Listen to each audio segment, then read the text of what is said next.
Welcome, friends, for this very special episode. Today, we have a guest from California, Chetana Barkan. And the subject of today's episode is trauma release for women. And before I invite Chetna, I would like to read very shortly her bio. So Chetna works with BioDynamic Breathwork and Trauma Release Institute as a session facilitator and training leader. She birthed and leads Tao of Gratitude, women's trauma release retreats.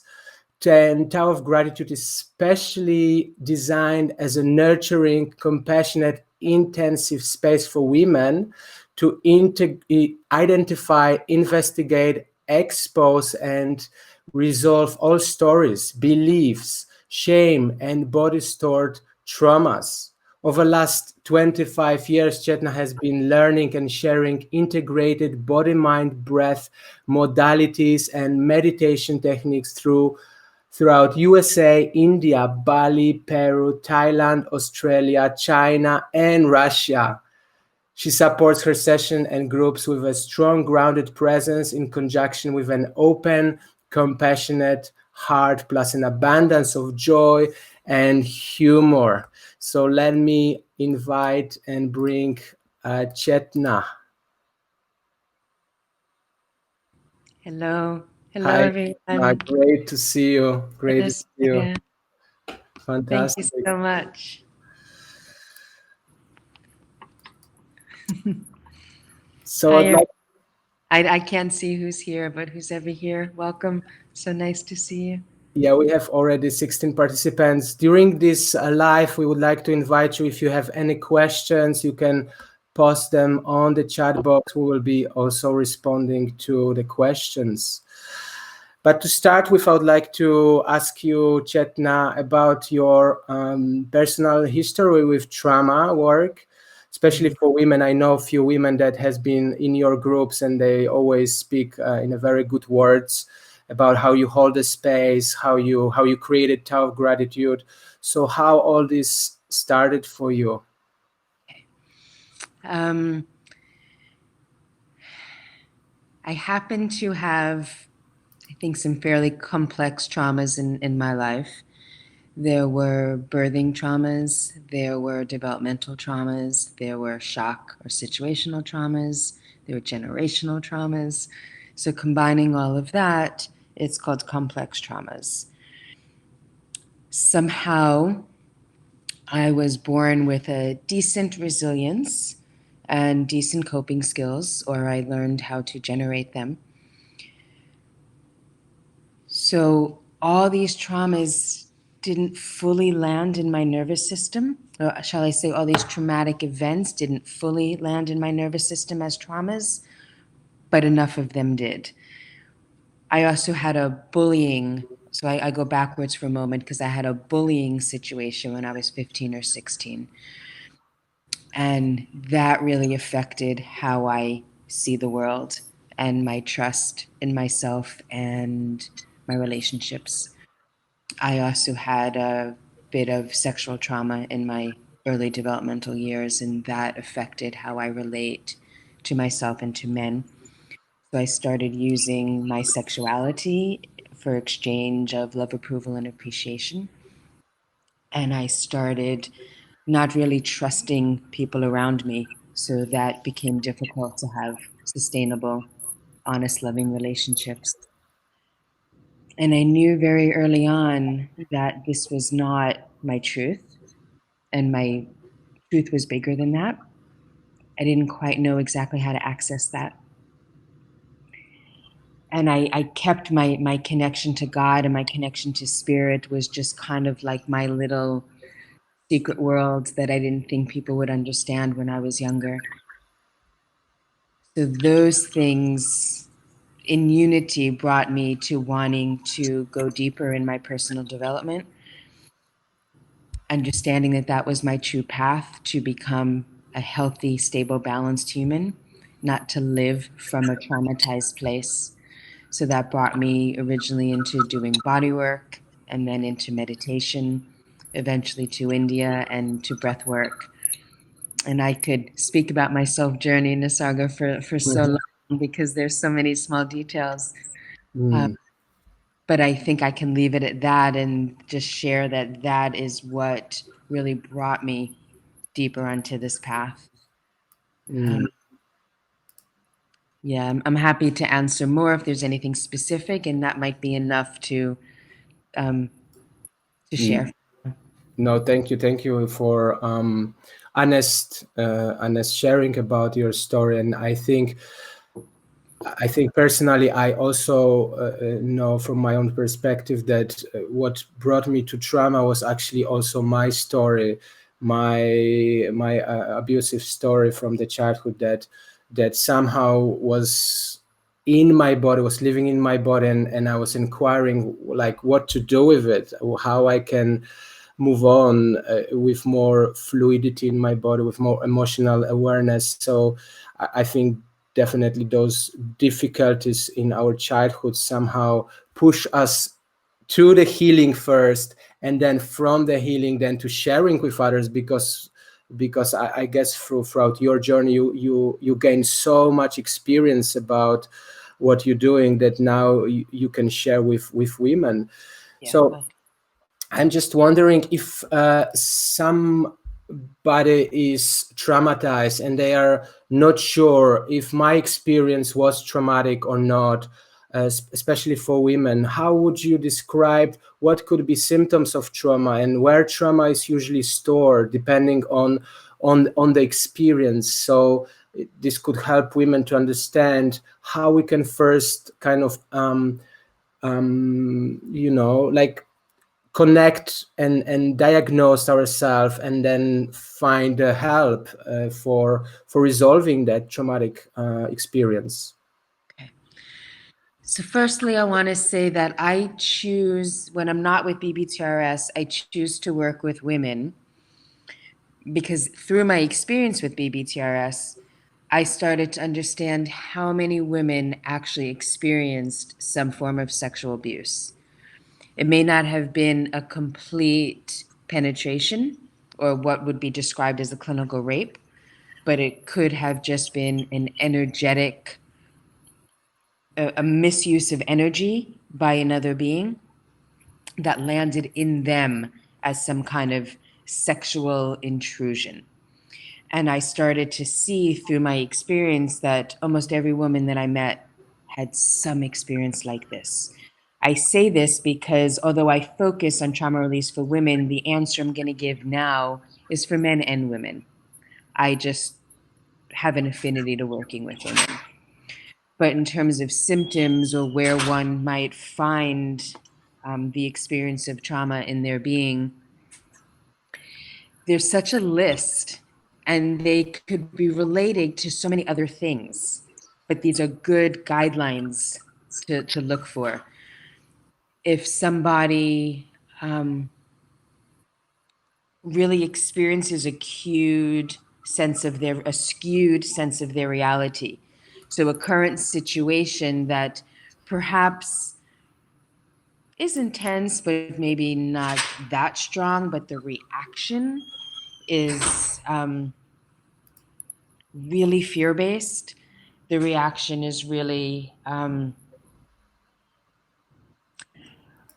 okay. So when something happens in your life and you experience a trauma, if you don't process it, if you don't have the appropriate coping skills or a strong resilience, the traumatic event doesn't get integrated, and therefore it lands in the body as a trauma. And then the brain doesn't process it cognitively. It doesn't turn into a memory that could be tapped into from the past. It becomes something that's live and active in the moment. So when you're facing a situation, so let's say, for example, somebody broke into your home when you were a child. If that event didn't get processed, so it's a traumatic event, it could have gotten processed. If it did not, it lands as a trauma in the body. So then in the future, maybe you're sitting in your living room and somebody knocks on your door and you have a startled reaction thinking, oh, somebody's about to break in. but it's not reality. But the body, it hasn't been processed. So the reaction is the same as if you are still facing a life-threatening situation. So that's when a traumatic event turns into trauma. So then when trauma lands in the body, some of the symptoms are hyperarousal, hyperaware, disconnecting from your emotions, depression, addictions, self-harm, abusive relationships, lack of relationships, lack of emotions, not connecting to your feelings, depression, lacking of self-confidence, low self-esteem, physical adaptations in the body, so this physicality. There was another part of your question that I don't remember. About where the trauma would be stored in the body, usually in such cases, or any other cases for traumatic event. Okay, so trauma can really be stored anywhere in the body. I tend to notice it's stronger around the psoas and around the pelvis, which is one of the reasons that's what I choose to work with women. So the psoas is considered the seat of a muscle. It's a muscle, and it's considered the seat of our emotions, or like the seat of our soul. So we think about the psoas, and it's a hip flexor. So it's responsible for walking, for kicking, for running. So if somebody is facing a traumatic situation, maybe there's a perpetrator and they can't get away, so the fight or flight gets interrupted, right? So they can't fight back and they can't escape. So the fight or flight response, which is automatic, gets interrupted, and then it gets locked down in the body as stress and tension in the form of a trauma. And that's in theory more in the psoas, because the psoas is responsible for the walking, the moving, the running, the kicking. So we find a lot of people with very tight psoas muscles, and then stressed pelvic systems, the whole pelvis.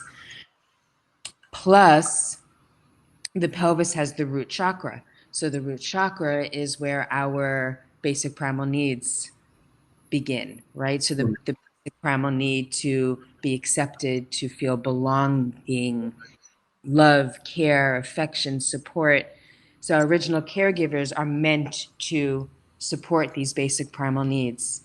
And it's really a big task.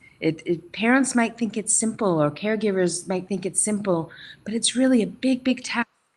If a child hears no too often, they're already feeling not included. If a child is left to self-soothe, they can immediately feel abandoned. Such simple, simple things lead to a lack of basic primal needs being met. So then the root chakra locks down. So the whole pelvis is contracted.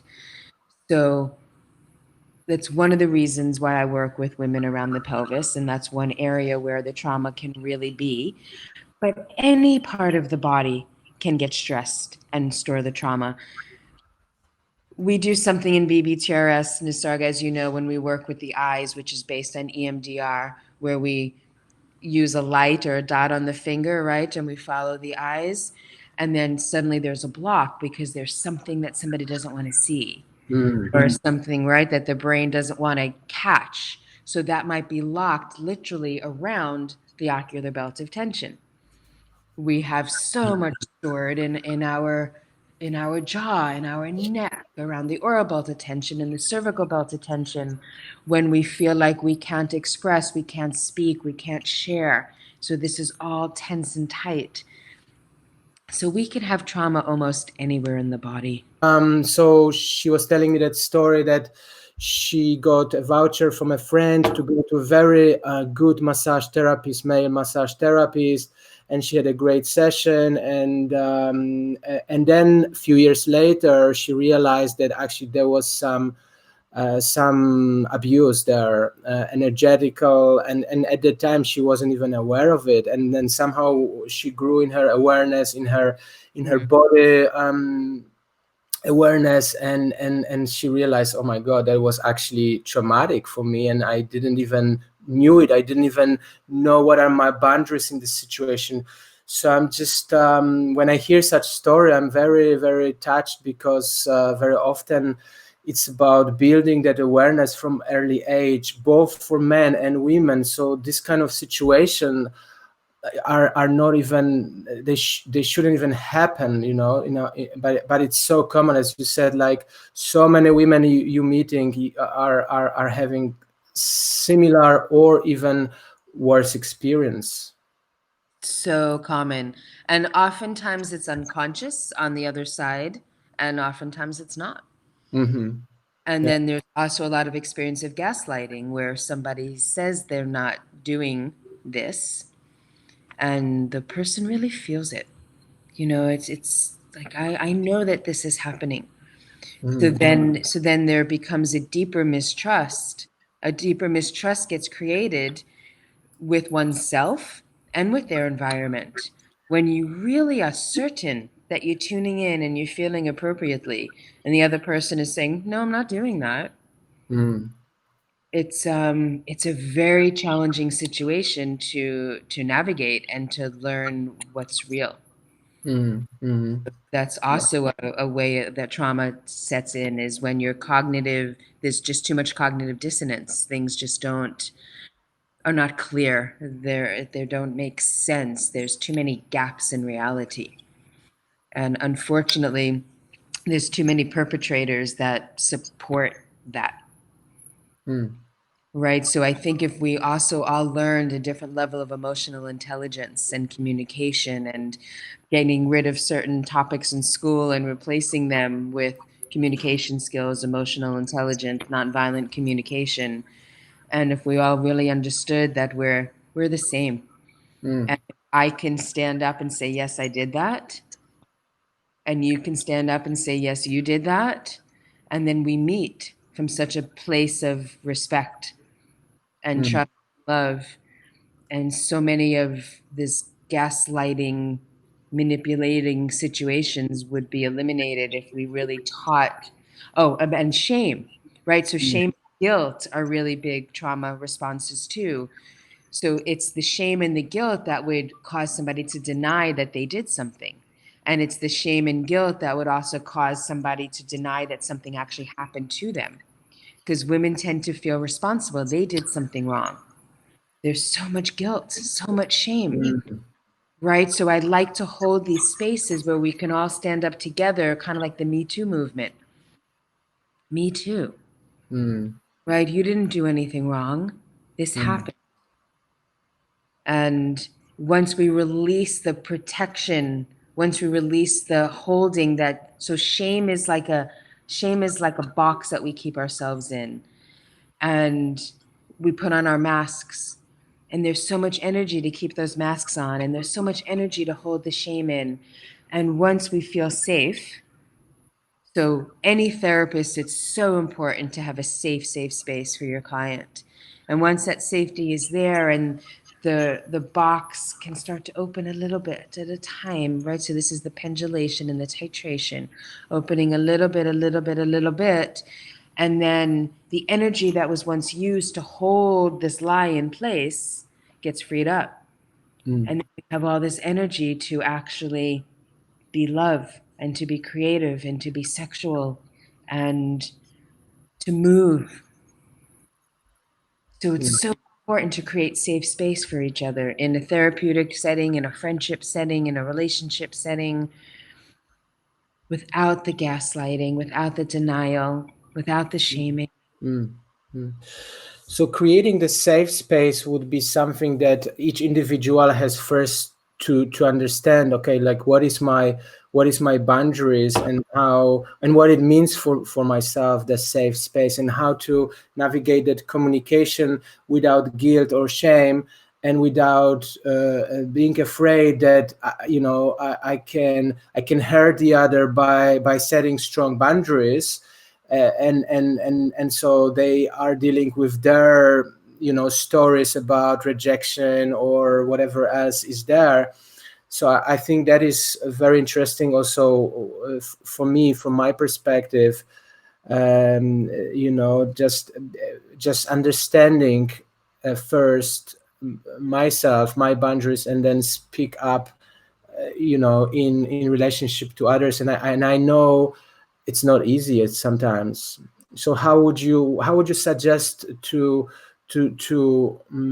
what would you suggest to women, how to build up that courage and that awareness, that they can understand what is safe, and they can speak that up without shame or guilt to hurt the other. Wow, Nis, that's such an important question and such a involved question. There's so many layers to that. When I first started on a meditative journey or on my spiritual journey or on my self-inquiry journey, I went through this phase that boundaries were not necessary, that boundaries separated people, that boundaries was a false concept. Going so deep into non-duality, it's like, what are boundaries and why do we even need them?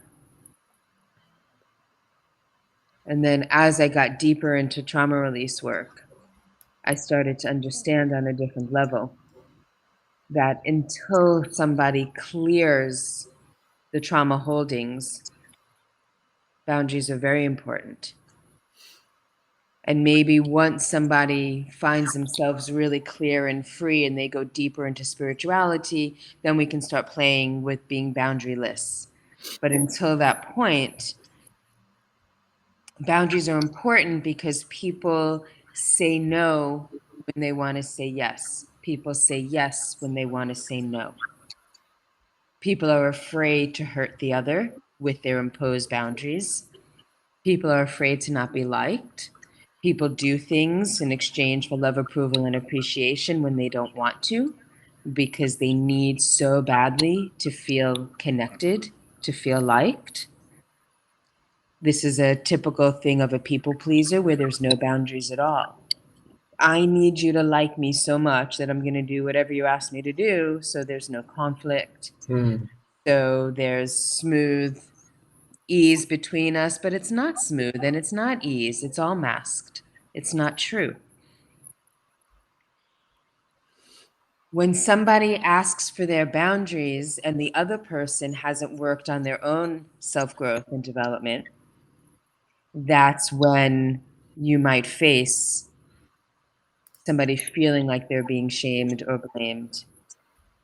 Right? So you said, how do we do this without shame and blame or without guilt?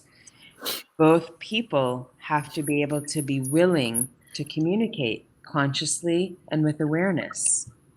So it's not about shame and blame. It's about, this is what I need, and ultimately it has nothing to do with you.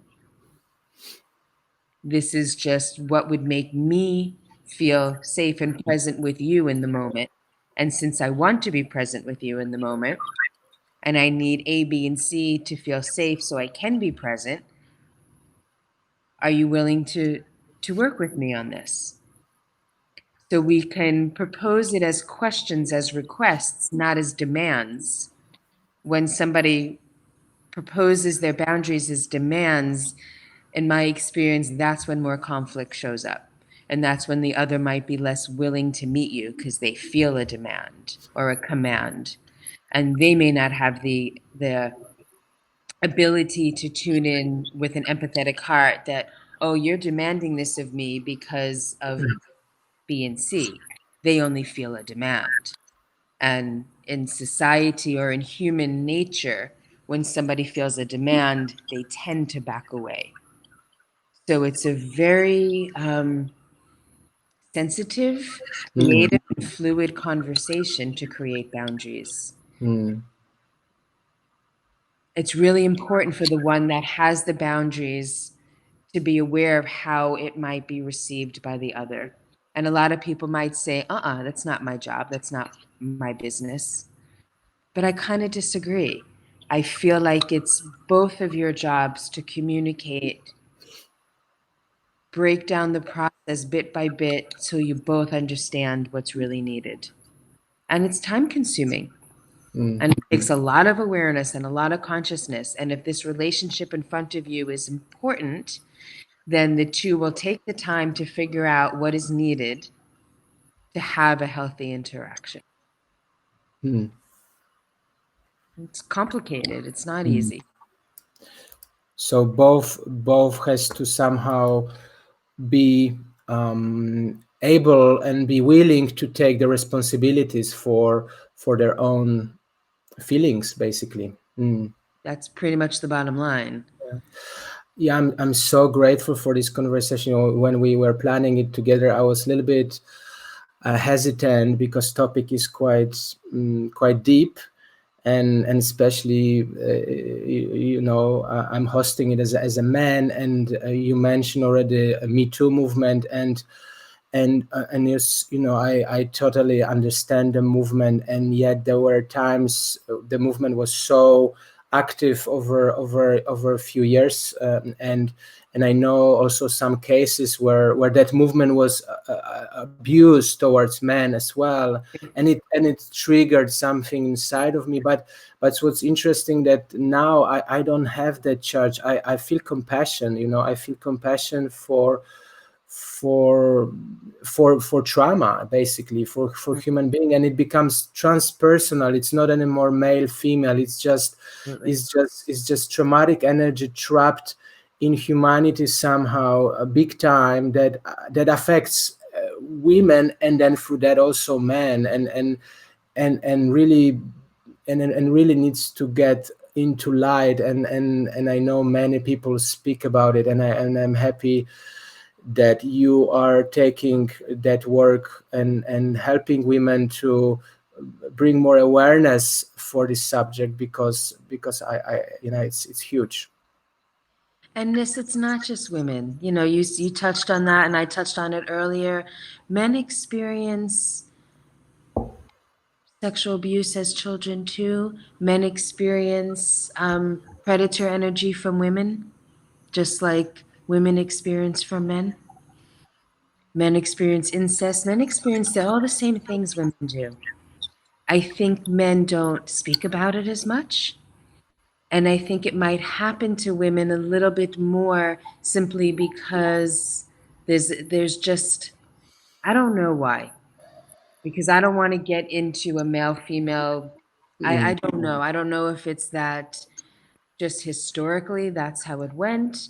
If women are viewed, judged as weaker in their physicality, so more easier to be mm, as a victim. I don't know the theory or the psychology behind why it might be more prevalent with women, but it is prevalent with men as well. mm, And I would love more men to speak up about it. Um, and again, I just choose to work with women just because I am a woman, and there's just an integral bond. But the very first pelvic trauma release session I did in this way was with a man, mm, and with a man's genitals. And that was my very first experience. So the work that I do specifically around this is is pelvic. I don't care if you have a female pelvis in structure or a male pelvis in structure. It's the same. mm. I just tend to work more with women. Beautiful. I would like to ask you also something about giving practical, maybe daily practices to support with resonance, or support women who recognized, okay, there's trauma in the body, there was some traumatic event, and now how I can deal with it, and how I could bring those daily simple practices, and then maybe you could guide us afterwards into something 5 minutes or something to really connect to our to and help to be present with those experiences. I also want to say I realized I didn't acknowledge you, and I want to acknowledge you when you started to say that you had gone through a moment of some slight resistance to the Me Too movement, and I did too. I only brought it as an example. I wasn't like fervent with it, but yet Mm, I definitely held it. But I appreciate you saying, and now you have more compassion about it. Something in you shifted around, I don't know around what, I'm not going to get into your mind, but I appreciate you bringing that. So I Thank didn't want you. to not acknowledge that. Thank you. You're welcome. Okay, so once a traumatic event has landed in the body as a trauma, like I said earlier, because our resilience, our coping skills weren't strong enough, weren't developed enough, and that situation was overwhelming. And then our sense of reality gets skewed. So it's really important to, oh, I think I got dropped.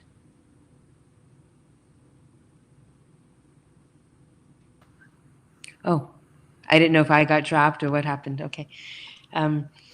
It's really important to continue developing our resonance with ourself, which will then develop our resonance with our outer world to connect deeper to the truth of what's happening around us, to learn our internal resources, which we go BBTRS all the time, and our external resources.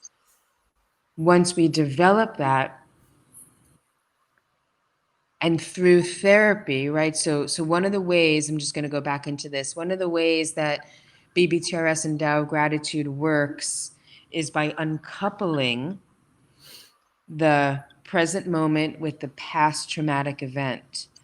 And when we deepen our resonance and we deepen our resources, we have more lifeline to that skill. And what I mean by that is when we're doing a breath session and your client is invited into the open mouth conscious breath to a small to medium charge, it activates the sympathetic nervous system. It activates the fight or flight, especially to that point where it got interrupted. But we're not going into a strong charge. We're not going into a disconnected, cathartic release. We're staying emotionally aware and physically present to what's happening. So we're charging, bringing up the activation, and noticing the physicality and the somatics, which are current and present. So then the uncoupling starts to happen, that charge is no longer connected to the present. What's connected to the present is awareness, consciousness, safety. That's happening and this is happening. They're not the same. And then the brain rewires, the neural pathways rewire, and the proper parts of the brain receive the information where it can now be processed as a memory with conscious awareness that can be tapped into if needed, but it doesn't stay as a live emotional reaction. Mhm. So that's like one of the neurosciences about how certain therapies work. Tapping works in the same way, emotional EFT works in the same way. Okay, so what are some of the things we can do to help support our resource, our resonance? A daily meditation practice, whether it works for you to be in a silent sitting like a Vipassana, or whether it works for you to do an active meditation like Osho's active meditations, especially for people who have a lot of energy in their body that they haven't used, that they don't use, that they may be afraid of, because it feels like it could be anger or rage, and that's scary. To do some Osho processes like dynamic, like Kundalini, that are more active, exhausting the natural energies of the body until you're ready to sit in stillness. And dynamic specifically gives you the opportunity to consciously move some of your emotions. Some people might want to do Qigong, Tai Chi, exercise. If you want to have a daily exercise program, whether it's cardiovascular or stretching or a yogic experience, anything that's going to move and expand your energy, your awareness, your consciousness, dancing, music. I personally love to be in nature. I live in nature, so I spend a lot of time just sitting and staring at trees. I actually spend a lot of time doing that. It's my favorite too. Favorite. I don't have to be hiking. I love hiking, but just Mhm. staring at trees and breathing in their oxygen and watching how fluid they are, but stable, right? They're rooted, they're grounded, they're stable, but they flow and they bend and they blow. And, so how can we be stable, healthy humans, grounded in the earth, rooted in, yet connected to spirit and awareness all at the same time? So trees just like embody that for me. Healthy nutrition, good, clean food that supports energy and um, assimilating your food, not heavy food that creates lethargy and wanting to go to a nap, although naps are lovely too. Um, so those are good points of external resourcing, communication, friendships, hugging, making love. Mm, Um, beautiful. And all of these develop your resonance. So as your resources develop, your resonance develops, and then you really can tune in and feel reality versus something that's skewed or based on a past trauma. Mhm. Great. So maybe you could guide us into some short meditation, just to have a taste of getting present to the resources that you are talking Sure, about. sure. I'll do a small guided internal resource meditation and then into presence. So give me a time frame. Um, 5 minutes is okay. 5 minutes. Okay, Yep, we great. can do. Okay. Okay, so let's begin by finding a comfortable seated position. If you need your back to be supported, then please sit somewhere where your back is against a wall or a chair. Otherwise, just seated to where your spine is upright. And just take one soft, gentle, open mouth connected breath to begin with. And you might notice immediately on the first exhale that a relaxation comes in. Just dropping in. And begin to scan the body all the way from your head down to your toes and back up. And just notice anywhere where you can feel right away extra stored tension, perhaps in your jaw, in your neck. Are you holding your jaw shut? Are you tightening up any of your neck muscles? Are you sucking in your belly? Are you holding up your pelvis, your core pelvic muscles? And if so, just give permission to allow them to release as best as you can in this moment. Because normally this might be a bigger process. So just tune in and what can you let go of right now, allowing more fluidity into the body, allowing the energy to flow because the blocks are starting to open. And tuning in to the one part of your body that feels different than the other parts. And what I mean by that is more open. Can you find one part of your body where the blood is flowing, where the breath is flowing? It feels warm, fuzzy, cozy, safe. One part of your body that you just want to curl up to. And when you find that one part that stands out, there might be a few, but the one that mostly stands out, put your hand on it and just really feel how it's different.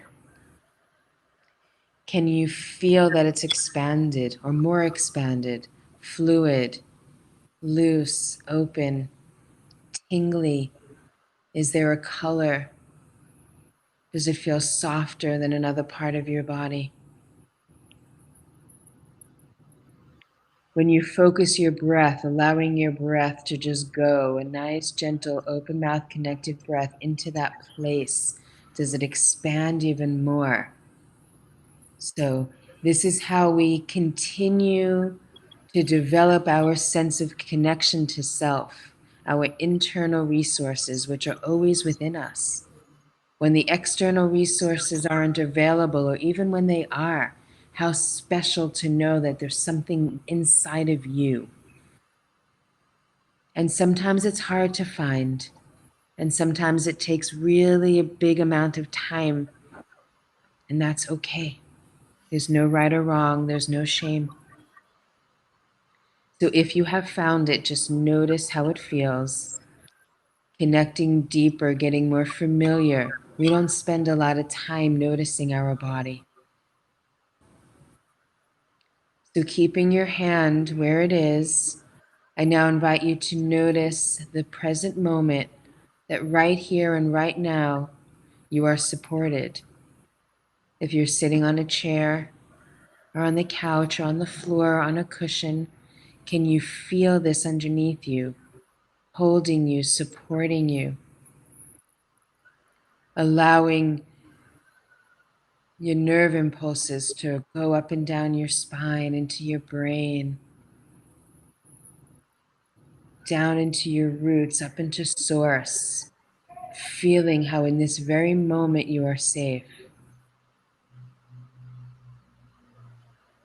When we go into the past, we're analyzing, we're thinking, we're judging.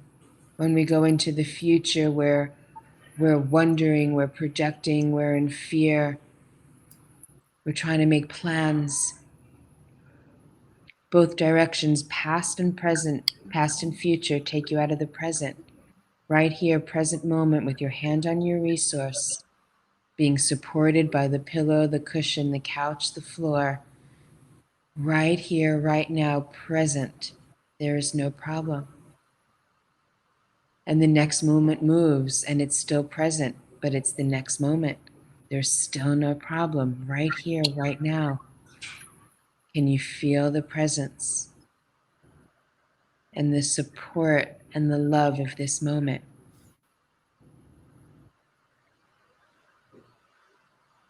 So I invite you to expand on this on your own.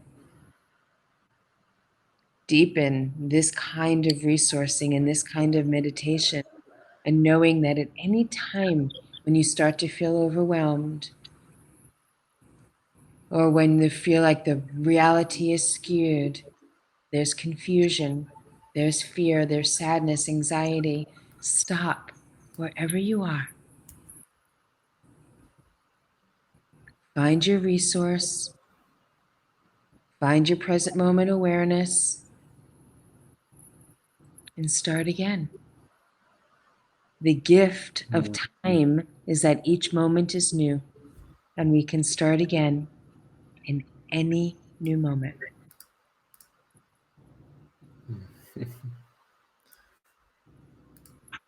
Yeah, it feels really amazing finding the resource and that place that it's always there no matter what's happening. It's the place where reminding that just safety, this inner safety, that we have all the answers inside somehow, within all the chaos that is happening outside sometimes, or the chaos of thoughts or feelings or worries or fears. There's always that still point. I really love it. So I will definitely go back to my resources. And thank you, Chetna. Thank you, Chetna, for this talk. It was beautiful topic also, and I'm happy you're doing this work. I would like to send in chat box your website, so anybody who'd like to find Chetna, her website is taoofgratitude.com, and her email also I put on chat box. If somebody wants to write her email, then I think she'll be happy to stay connected. Such a wonderful work. Thank you, Nis. I also have a Facebook page, which I'm not very active on. Whoever's on this call that knows me well knows I'm not so good with things like that.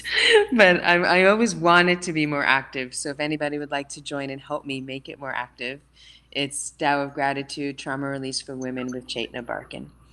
And if you want to join me on Facebook, you're welcome there too.